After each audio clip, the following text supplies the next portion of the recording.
Hi there, a very good noon and a very warm welcome on this fine Sunday morning where you and I will sit down together once again and work on the English questions of TISSNET. So I hope that you really enjoyed the session that we had yesterday where I introduced you to the different question types that can get asked in TISSNET. In case some of you missed it, you can of course go ahead and watch it again and attempt all the questions. And once again, before I start, let me give you an overview for those who are joining me today. So TISSNET is a one-of-a-kind exam where you have 100 minutes and 100 questions. And an even better thing is that there is no negative marking, which basically means that all the people who sit for this exam, they end up attempting every single question. On top of that, you have three sections: English, QA/DILR, and general awareness. So as you can see, GA gets the highest number of questions and the highest number of marks. So that tells you that TISSNET is oriented a little more towards, or they lean heavily towards GA. There is no sectional time limit, which means that you can start with the section that you prefer, end with the section that you prefer.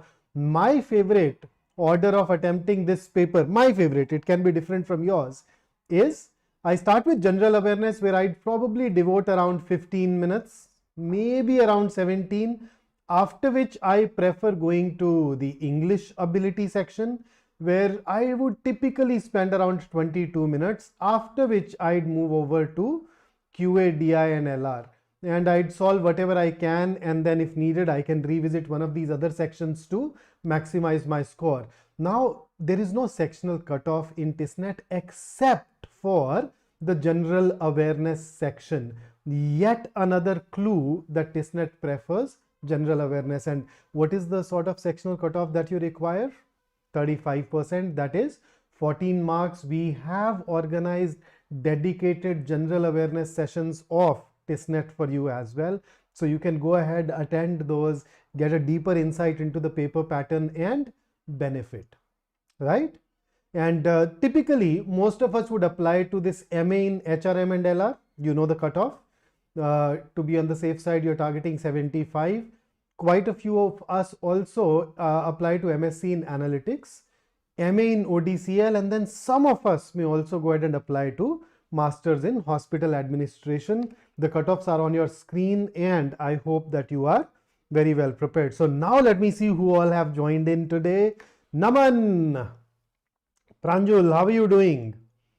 Sonali, a very good morning. Zenifa Yasmin, ooh, this name, I mean, it rolls off so nicely off my tongue. Zenifa, nice. Naman, are the mini mocks going to be regular? Yes, we always strive to take you through regular practice sessions on our YouTube channel that target a particular exam. So yesterday, somebody said that, sir, can you tell me a little more about verbal analogy? So in this session, I've introduced a segment where we will talk a little more about verbal analogy. Then somebody else also requested a dedicated grammar session, and in another 3, 4, 5 days, I will ensure that I take you through a dedicated grammar session as well. So it's not always a mini mock, but the kind of feedback that we get from you, that dictates what we go on to do subsequently. Zatitude. Zatitude, now you should change your screen name, right? Okay, so once again, a very warm welcome to BYJU'S exam prep channel dedicated to your success. If you have not subscribed to this channel yet, you are missing out on a lot. So please make sure that you do subscribe. My name is Vikrant. I keep bringing in a lot of sessions for you that essentially hover around strategy, English, and communication. And let us get started with our mini mock 2. Right? So today I have done something slightly different. Since some of you wanted me to talk more about analogies, I am going to talk a little more about those, but consequently I'm skipping reading comprehension. So I'll not talk about reading comprehension. That said, I will talk about the rest of the question types as well. And Zatitude, there is a suggestion for you. Tissitude, nah, that doesn't sound all that great, man. Let's see. Let's see. Okay, so here is your first set of questions. So the first 5 questions are fill in the blank questions as usual. The difficulty level is going to be at par with TISSNET. Occasionally the difficulty level may increase, may go a little beyond, but then it is always better to prepare for the worst instead of always get something which is easy. Ashi, that will actually depend a lot on your profile and your goals. Huh? We would love to hear from you. Maybe we can take it offline and talk to one of the mentors later in our Telegram group. Hmm? So here comes your first question on the screen. Fill in the blank and your time starts now. TISSNET has this habit of testing you on confusibles. So this is one of those questions that focuses on confusibles. So let's see how you do.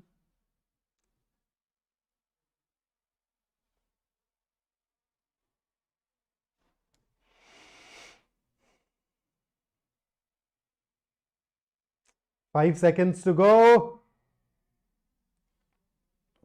Let's see what you've marked.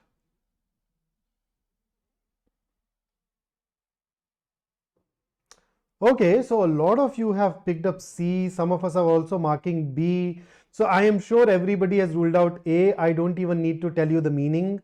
What is caret? What is B? C-A-R-E-T. Now, caret is an editing mark. You notice that there are times when we want to insert something into a sentence after we have written it. So we use this symbol. You've seen this symbol? This or this. So I'll just write them separately as well. This symbol or this symbol. So this editing symbol is known as a caret. Then you have caret with a K. Now caret basically talks about the purity of gold. So 1 carat is equal to 1 by 24th part of pure gold. So if a jewelry says that it is an 18 carat jewelry, then it means that 18 parts out of 24 are pure gold. Now, nowadays, a lot of people, instead of spelling it with a K, also spell it with a C. That has also become acceptable. But in the world of jewelry, they actually happen to have two different meanings. Carat with a C essentially talks about the size of a stone, whereas carat with a K talks about the proportion of gold in that particular alloy. And then finally we have chariot. Chariot is a horse-driven carriage. Remember a two-wheeled vehicle which is pulled by a horse or horses? That's a chariot. So because we are talking about a gold ring, we'd say 24 carat with a K, the C option, and that is our answer for this particular question. So a lot of you now know what the carat mentioned in B refers to. Okay, so moving on, question number 2 on your screen, and your time starts now. This question tests your vocabulary. Yes, Naman, it is used, I mean, not exact, you can use it in wars, but these were usually used in races. Wars were not that common after all. But yes, in a lot of movies, these movies that talk about medieval times, you'd typically have chariots in a battle scene. 5 seconds to go, guys. 5 seconds to go. Okay, so the meanings. Insidious. Insidious is something that is very harmful. Harmful, that too in such a way that you do not even get to know that it is harming you. So something which is insidious harms you from the inside so gradually that you don't even realize it is harming you until it is too late. So for example, we say that high blood pressure is an insidious disease. People don't even get symptoms. People don't even realize that they have high blood pressure until it causes a fair bit of damage. Okay, salubrious is something that is conducive to health. That's something that helps you in remaining healthy. So people who are unwell, they are at times asked to shift to the mountains. because of the salubrious climate there. Okay, here is a question for you. When we talk about food items that are conducive to health, is it okay to call them healthy, or should we be calling them healthful? Healthy or healthful? A food item that is conducive to health, a food item that promotes health in the person who eats it, that food item is called healthy food or healthful food. Come on, healthy food, healthful food. And I noticed that a lot of you have given me C, a lot of you have given me B. Let me also share the meanings of the remaining two words until you give me the answers. Jejun is childish. Jejun can also mean something which is uninteresting. Then you have savant. A savant is a person with a very high level of knowledge or very high level of skill in a particular domain. No, but especially a person who's excellent, brilliant in one domain, but who happens to be less able in some other ways. Then such people are called savants. So these are like geniuses, but often not very well equipped in the other ways of life. So now if I look at the answer to this particular question, while my peers laughed at my design and called it something, now you notice they were laughing at it. So the design has to be something negative. So the only word that will fit in here is jejun. Our professor gave it the highest grade in the class. So that's fantastic. And yes, most of you are right. Food that is conducive to health is called healthful. It is not called healthy. A lot of advertisements, a lot of people use the word healthy for food items. That is wrong. So the food item is healthful. You are going to become healthy after consuming it. So in the exam, don't make this mistake. Healthy is the person. Healthful is that item that makes that person healthy. Thank you, Sonali. Thanks a lot. If you're enjoying the session so far, if you think you're learning, don't forget to hit the like button, okay? So do like, share and subscribe. Question number 3. A 2 blank question, again testing your vocabulary, and your time starts now. Let's see how you do in this. Naman, connoisseurs. Okay, yes, a savant can be a connoisseur, yes. You can put them in the general ballpark, although there are a couple of important differences. Zaritude, thank you, man. Thanks a lot. I'm really glad that you like the sessions. 5 seconds to go. Meanings. Lalit, that'll be an adjective, not a noun. Huh? That's an adjective. Healthful food used before a noun. Okay, so meanings first. Puckish. Puckish is, somebody who's a prankster. Somebody who likes to make jokes about other people and plays silly tricks on them. That kind of a person is called puckish. Then querulous. Querulous means a person who is often complaining and whining. You've noticed some of these kids, they always whine. I want this, I don't want that, I don't want to eat this. That kind of people, who are very fussy and then often found complaining and whining. So complaining, especially in that high-pitched, annoying sound. Loquacious is somebody who talks a lot. I think most of us know the word verbose, a person who uses more words than necessary. Loquacious is a higher degree of verbose, a person who uses many more words than necessary to convey his ideas, and as a result that person ends up talking a lot. Perplexed basically means puzzled, confused, baffled. So now you know the meanings of all the words, so let us dive into our answers. Answer options. So let's take it blank by blank. The dash mood of the usually quiet mentor. So puckish. So we basically need something that's sort of opposite of quiet. So I'd pick loquacious. We'll not be able to use puckish here. So A and D are gone. So the loquacious mood of the usually quiet mentor made the interns querulous or perplexed, complaining and whining, or puzzled, confused. Of course, puzzled and confused, and that is why the correct answer should be option B.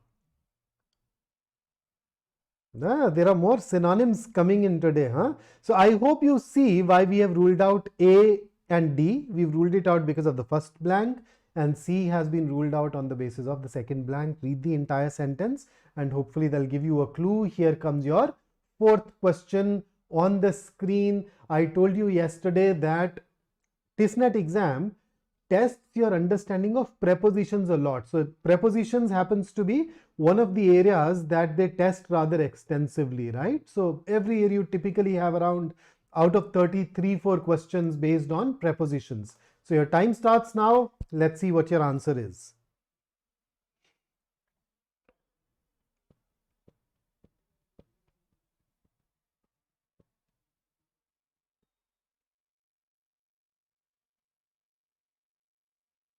Halfway through. For the first blank, focus on cure. Think of what comes after cure. We have managed to find a cure of or for something. But then when it comes to people, you cure somebody of an illness. So in the first blank, we need of, and that automatically, my bad, I'm so sorry. So that basically means that our answer is going to be option B. That's the only one where we have of. So you won't put from. You don't cure the boy from a habit. You save people from something, but you cure people of a disease, right? And once again, I would recommend, in case you struggle with prepositions, I'd recommend going through a lot of exercises that test your understanding of dependent prepositions, or some of my colleagues also like to call them fixed prepositions. So you can go ahead and maybe practice 100, 200, 300 questions of this area before your exam. And here is your next question. Confusibles once again, and your time starts now.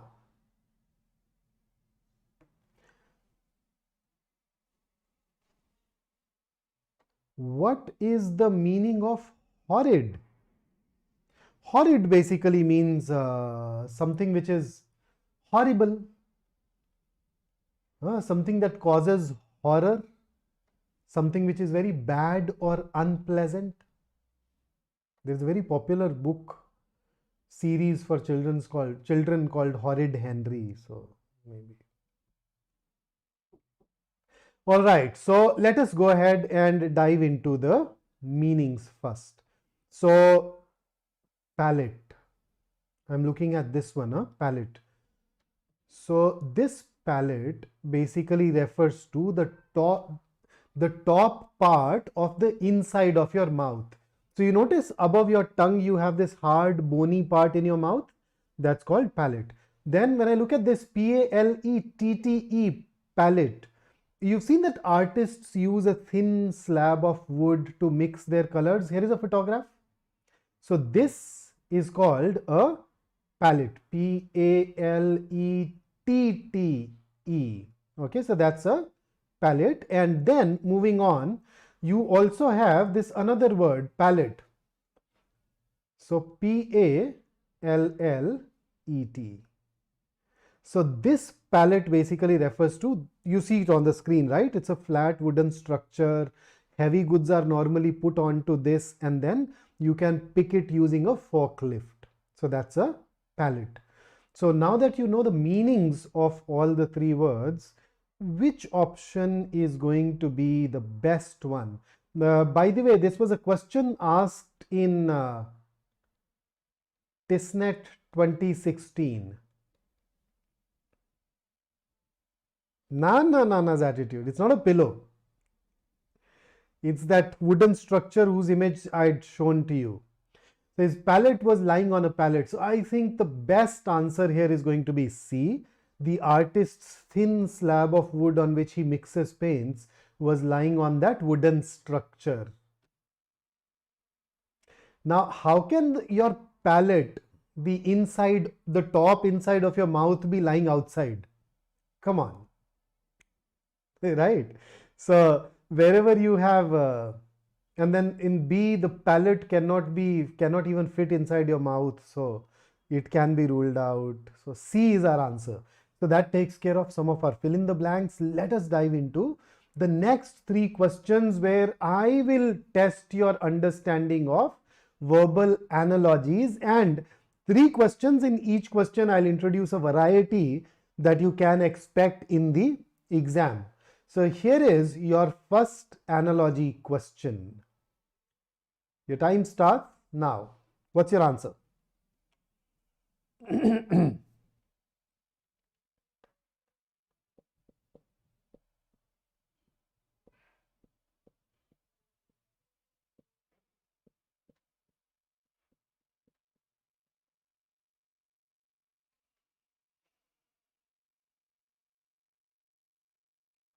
What do you think, guys? What do you think? What should the answer be? Norman Lewis is a good book for vocabulary, but to call it sufficient will be a stretch. I mean, this book will give you around 800 words. If you look at those 47 sessions. So that's a good start, but don't stop there. Don't think of it as the everything. Okay, C, A. So, okay, the correct answer is C, and I'll tell you why. But somebody asked me about analogies yesterday. So, let us spend a few minutes on talking about analogies. So, what exactly is a verbal analogy? So, analogy basically means comparing two things, right? Your metaphors and similes are actually nothing but special types of analogies. And when we say verbal analogy, we are basically saying that two words are being somehow compared to each other or related to each other. So here is a definition. Analogy is a similarity that is drawn between two different things. Verbal analogy draws a similarity between one pair of words and another pair of words. So you have one pair with two words. Those words have some relationship. Then you are supposed to look for another pair which happens to have a similar relationship. Well, usually similar. I have seen exams where they've also asked for dissimilar. So don't forget to read the directions carefully. So how do we approach these questions? So first up, read the two words that are given to you and establish a relationship. Form a simple sentence that captures that relationship. Then go to the answer choices and start eliminating. In case you are left with more than one answer choice, go back to these two stem words and refine your relationship further. If you're not able to eliminate 3 of the 4 answer choices, it means that your relationship needs a little more work. So for example, if I look at question 6, I will start off by talking about finding a relationship and then capturing it in a sentence. So my sentence here is that when you melt something, it becomes a liquid. So similarly, when you freeze something, it becomes a solid. Now, I noticed that some of us also went ahead and picked up ice, but ice is a solid, but that is a solid formed out of water, right? So here we are just using a generic term, liquid, and not water. Had we used water here, we could have preferred ice in that blank. Okay, so that's how we look at it. And this question basically is a combination of vocabulary and logic.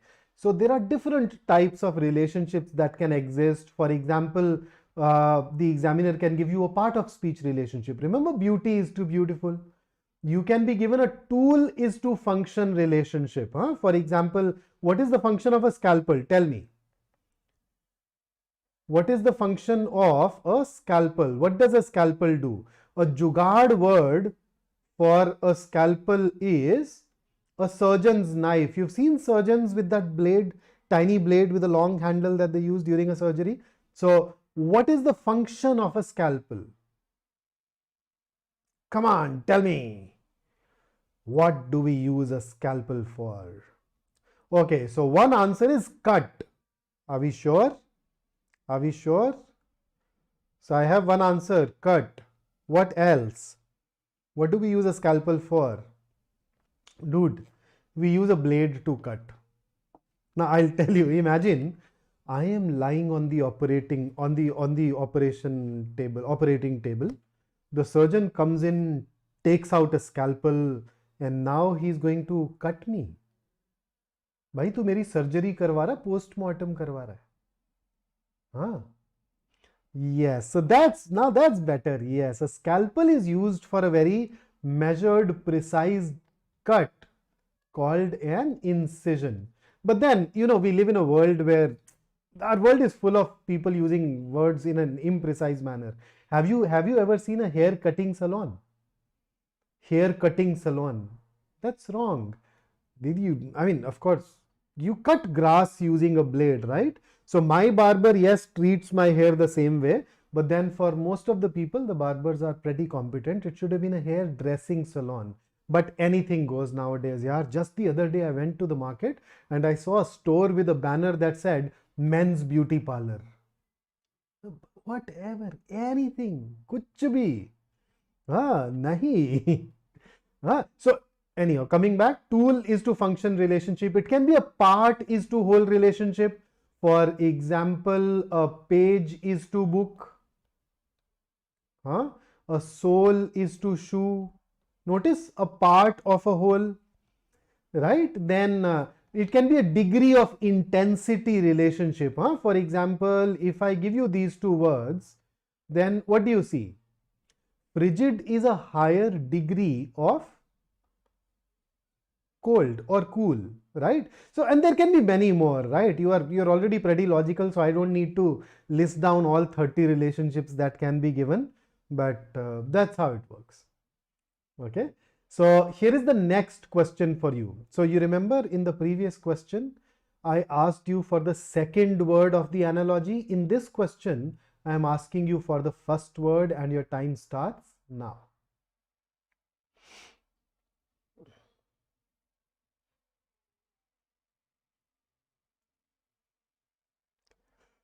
Lalit, you would use an axe to sever something, right? A scalpel is a precision tool used for incision. What else, guys? What else? And your time is up. So let us start with the words particular and fussy. So you've seen people, fussy people are those people who are not easily satisfied.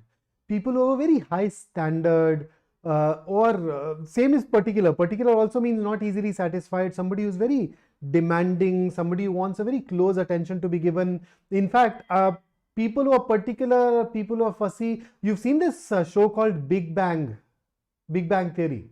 You have this character called Sheldon. So you can use both of these words, particular and fussy, to refer to Sheldon, a very fussy, a very particular character. So in a way, if I look at these two words, I'd say that both of these words are synonyms, right? So now basically you're looking for a synonym of subservient. What is subservient? You notice the servant in subservient. A person who is subservient is a person who is prepared to obey others unquestioningly. He'll do whatever they ask. So the closest synonym that we have here is which one?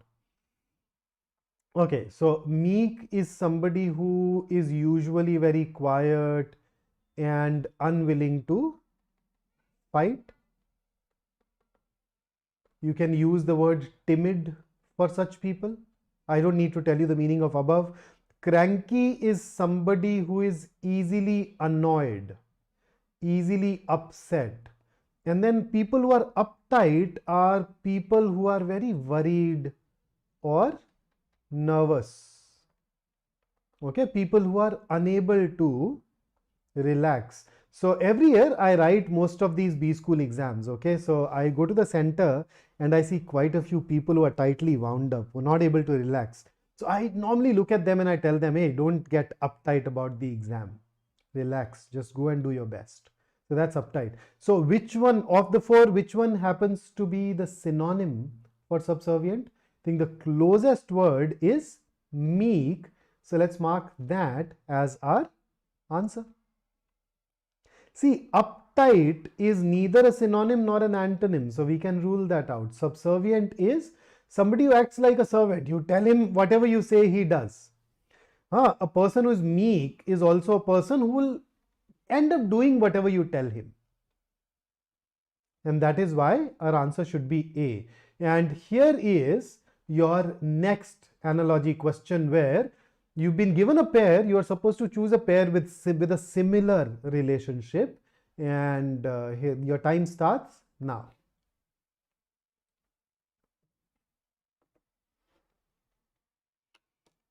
Remember, form a relationship between these two words and then try to look for a pair that happens to have a similar relationship.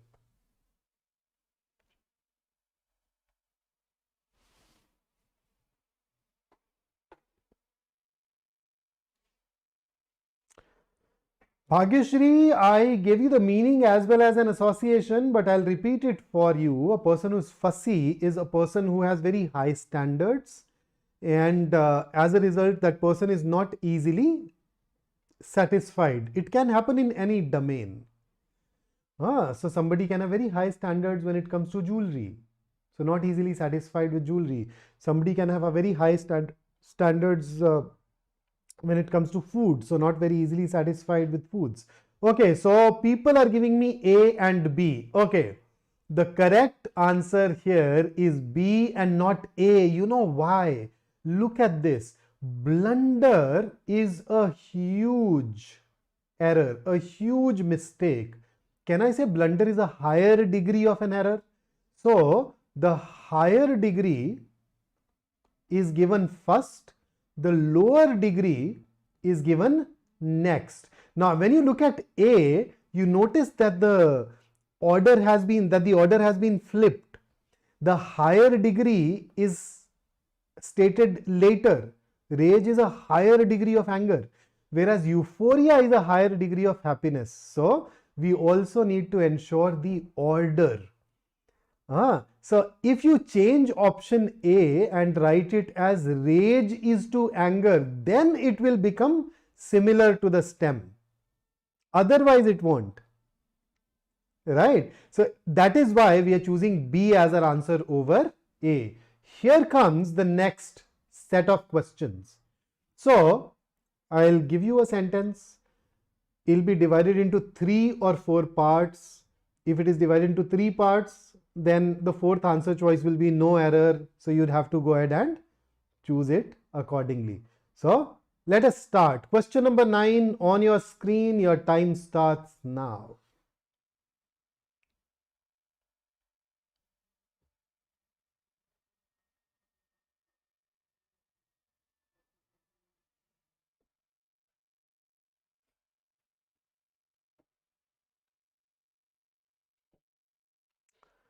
We are 10 seconds away from our discussion. Come on, fast. A, B, C, D.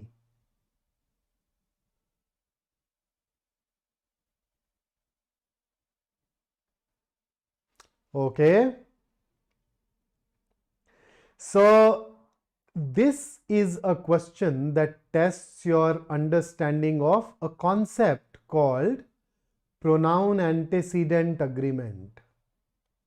Now, when you use each and every as pronouns, then they are always singular. I often say that each and every are shamelessly singular. I'm a Punjabi. We have a word in Punjabi called teet, incorrigible, shameless. So they are singular. So because you want to refer to a singular noun in a way, you cannot use there. Instead, you need to use, you can use his, you can use his or her, but you cannot use there in the exam. And that is why the error is in part C, of his choice or of his or her choice. So remember, whenever you have each and every as a subject, that subject will always be singular. Even if you have nouns, multiple nouns joined using and you'd still treat it as singular. Okay, so a basic concept that is often covered in our session on pronoun antecedent agreement and subject verb agreement. Right? Question number 10 on your screen, and your time starts now.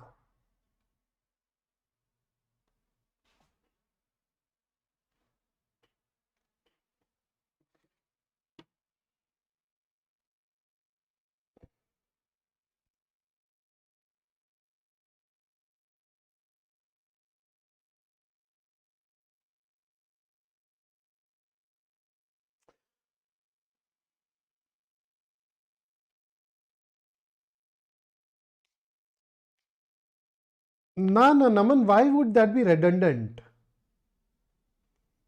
Sir, an, where do we want to use an? Jitesh, yeah, that will make it a very specific grammar class. You can always just open your dictionary, go to this entry called each, and it'll tell you where we can use it. Gautam, Gopinath, what is it that you want me to do? Okay, so the correct answer here is D. There is no error here. I basically went on to use an idiomatic expression here. Put on a happy face basically means act in a cheerful manner. Act in a cheerful manner, and that's absolutely correct. There is no error here. If I were in your shoes, I would put on a happy face. It is a conditional sentence that uses an idiom. The tense is correct, the idiom is correct, and that is why no error. Here is the next one on your screen, and your time starts now. I mean, whenever your question has a no error option available, that makes it more difficult, isn't it? Now you have to be very sure before you mark the answer.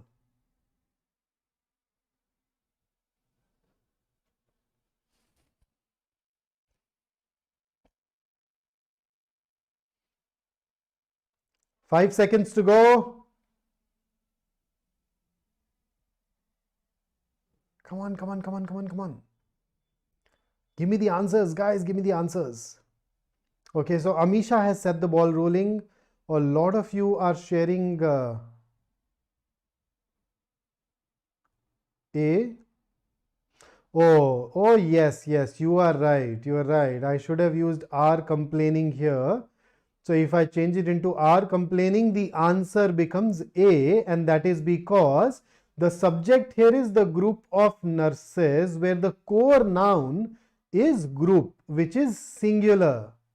And because it is singular, the verb must also be singular. So instead of are, it should have been is. Instead of are, it should have been is, and that is why the correct answer is A. I unwittingly, unknowingly, corrected it while creating the question. So my bad, but are complaining is the part which has an error. Group is singular. Whatever comes after the preposition is never the subject. Okay, the noun that comes after the preposition is never the subject. There are two exceptions to this, yes, as usual in English, but then we can pick up those things in our dedicated grammar sessions. Let's not dive into those exceptions here today. Question number 12. Here it is. And your time, okay, let me give you 5 extra seconds before I start the time. Slightly lengthy, right?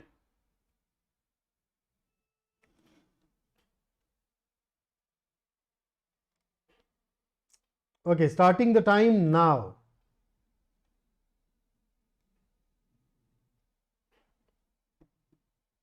Thank you, Ankita. Thanks a lot. Do make sure that you like the video if you find it useful. And I'm sure you will find it useful. I mean, after this, if you appear for TISSNET, you'd feel that, oh, I've already gone through these things. So don't forget to like, share, and subscribe, guys.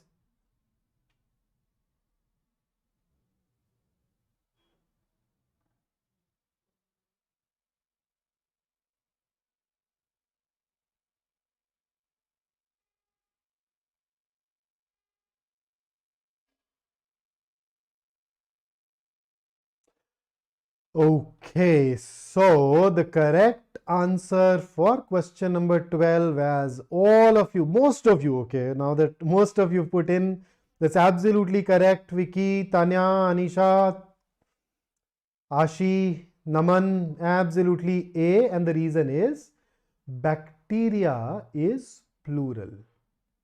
And we cannot use a or an before a plural noun. Remember, the singular is bacterium. So it is caused by a bacterium. Or you can remove the a and say caused by bacteria.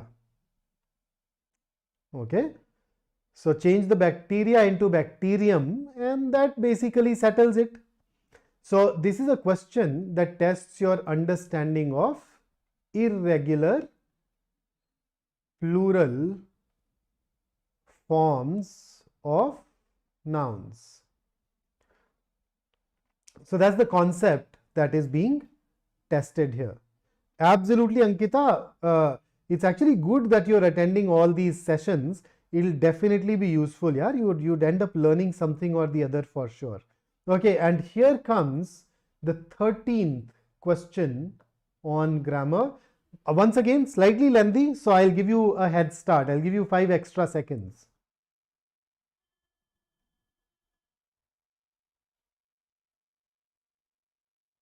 Okay, and your time starts now. Come on, let's stay in the zone. Let's see. Let's just get cracking.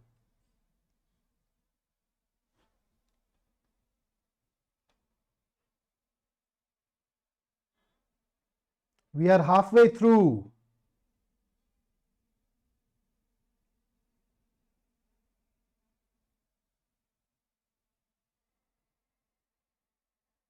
Okay, Zenifa has shared her answer. What does it mean, Zenifa? I haven't even heard this earlier. Okay, so a lot of A's. Can you also tell me why you've chosen A? Can you also point out towards the mistake?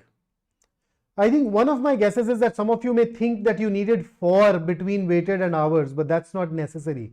We waited hours at the airport is absolutely correct, but there is another problem here. Did you see that? You're waiting at the airport to catch a train.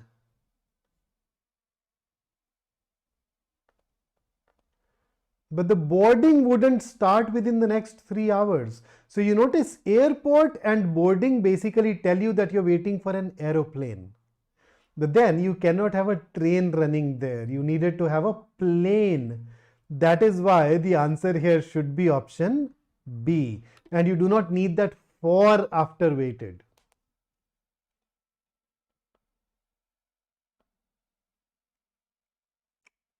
So notice फंसाया ना airport पर train चला के फंसाया ना. So in case I managed to trap you, do show it by clicking the like button, because this means that you are not going to fall into this trap again in the exam. Huh? Okay, the rest of the sentence is otherwise absolutely all right. In case you have some concern, you can always send me a message in our Telegram group and I'll get back to you. Okay, 14 to 18, 4 questions. They'll test various concepts. Okay, so TISSNET occasionally brings in some questions which are new, novel. So this segment is dedicated to those different question types. Okay, so here is your question number 14. Select the most appropriate option to fill in the blank. So now you may say that we have already dealt with fill in the blanks. What is so special about it? This is a question that tests your understanding of idioms. So TISSNET can actually get into idioms and phrasal verbs. I've already introduced a question on phrasal verbs, the 10th grammar question. So, but then I have not tested you on idioms so far. So this is my way of reminding you that, hey, you're supposed to know idioms as well. New version, yes, we can replace airport with railway station, but then you would also have to change that segment which mentions boarding. You don't wait for boarding the train. You wait for boarding a plane. So there were two places which basically told us that it is an airport. So you have to be what? So the correct idiom here is looking over your shoulders. That is why D is the right answer. So looking over your shoulder means to remain cautious, to remain circumspect, to constantly think about the possibility that something bad might happen.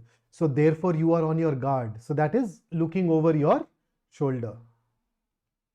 The other three are of course not idioms and can therefore be easily ruled out. Here is the next one. So this is a question. Question number 15 is a question that was asked in TISSNET 2022. Read this carefully and answer. Oh, okay. Oh, Zenifa, that's interesting. Fantastic. Now I know.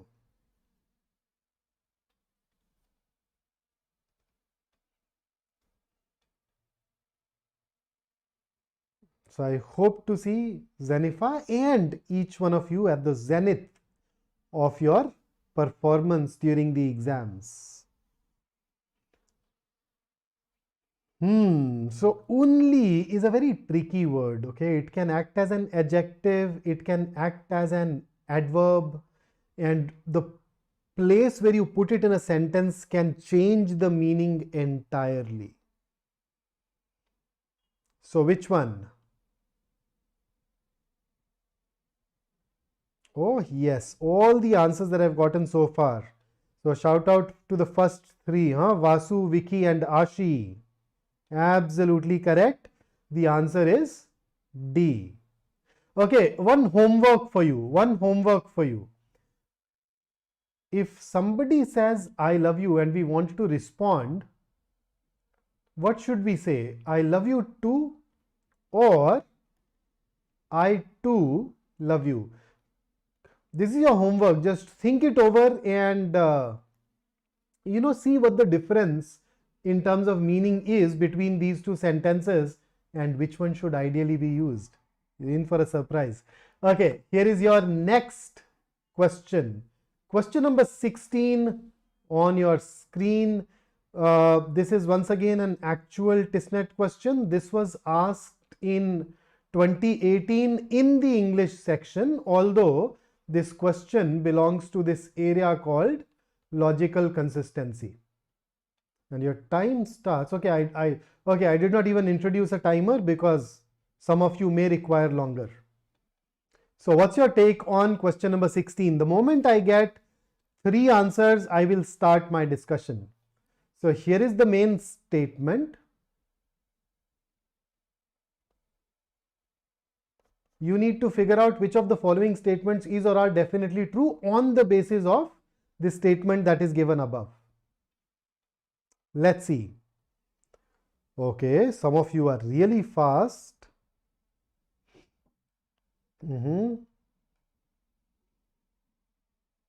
So I have had answers from Naman and Amisha and Tanya, and Vicky has sent it thrice. And a lot of you are choosing option A, and if you've chosen option A, तो देवी और सज्जनों मैं आपको बताना चाहूंगा कि आपका जवाब बिल्कुल सही है. A is the right answer. And if you've answered A, then it means that you know logical connectives or logical consistency. Okay, Mansi, let's just look at C. Okay, third. If I have a cold, I must have eaten ice cream. Let me give you a similar sentence. If I shoot you in the head, you die.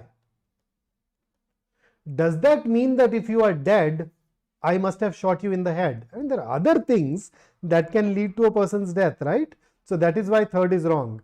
And in case you're not very sure of how to approach these, now you know you need to basically revise this topic called logical connectives or logical consistency. It's a very easy area. Will barely take you 40-50 minutes. Okay, here is the next question. Question number 17, I'm breaking it into two parts. This is a critical reasoning question. So you have the paragraph along with the question stem on this slide.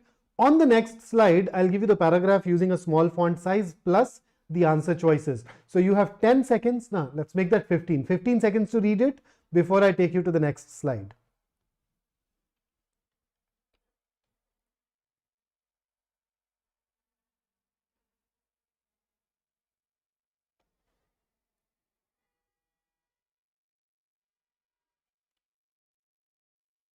And this is a TISSNET 2021 question. Here are the options for you. Of course, you also have the paragraph. So go ahead and share your answer with me. And I hope that you have looked at it carefully. In fact, it is written in bold, cannot be inferred.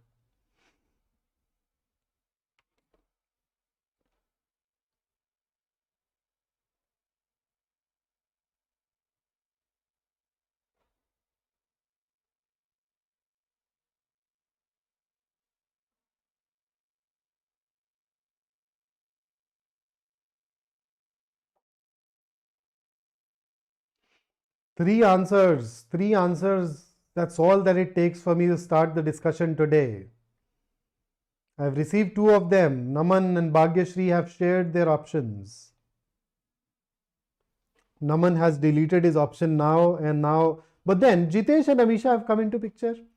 Okay, so the students may not take the course. Notice may. Is there a possibility that they may not take the course? The course appears difficult. Students are worried. So yes, that's true. They may not take the course.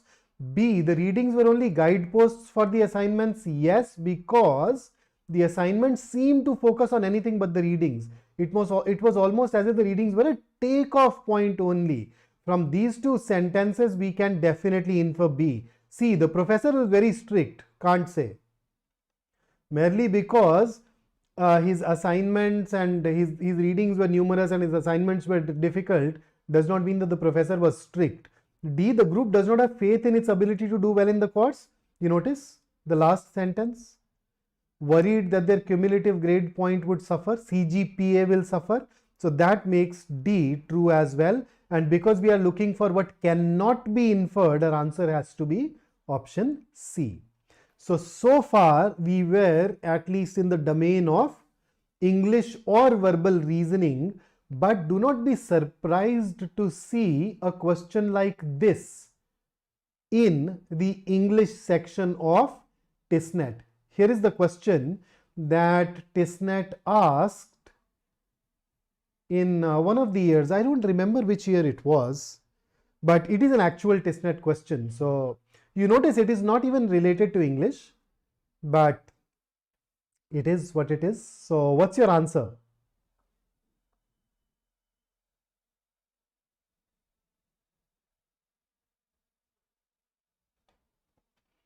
So this is more of a puzzle, right? This is more of an LR question which is introduced in English, and virtually every year you'd see one or two such questions in the English section.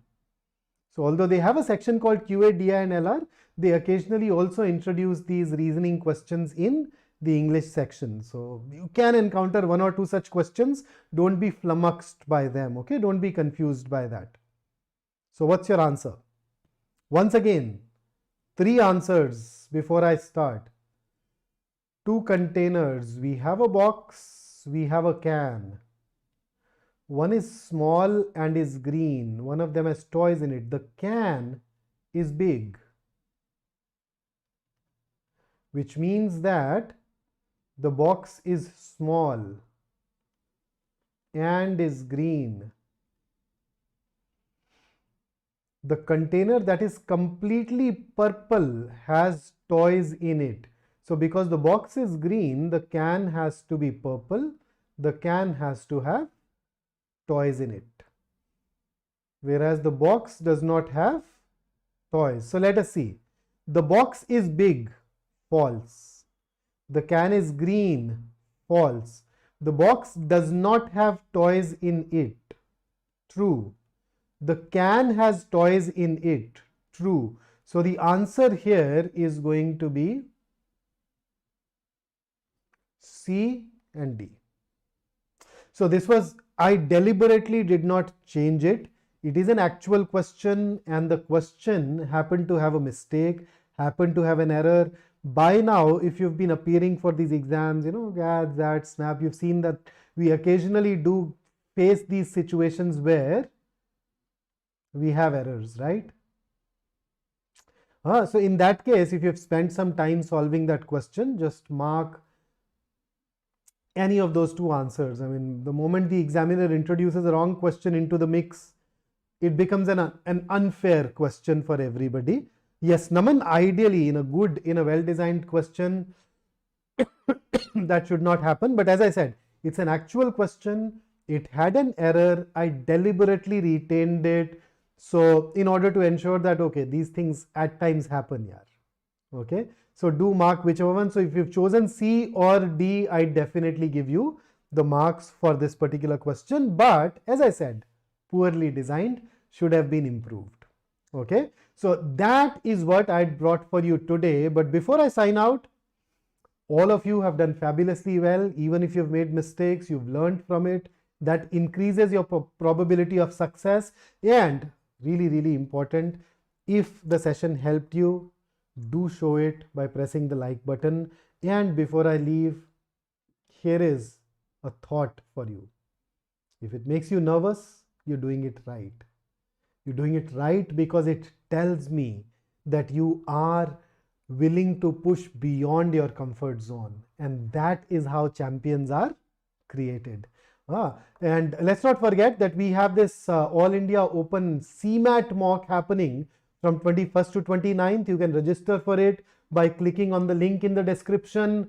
And if you know anybody who's preparing for CAT 23, or if you are somebody who's thinking of preparing for CAT 23, join BYJU'S Exam Prep, easily the most comprehensive course that you can find. You would once again find the link in the description.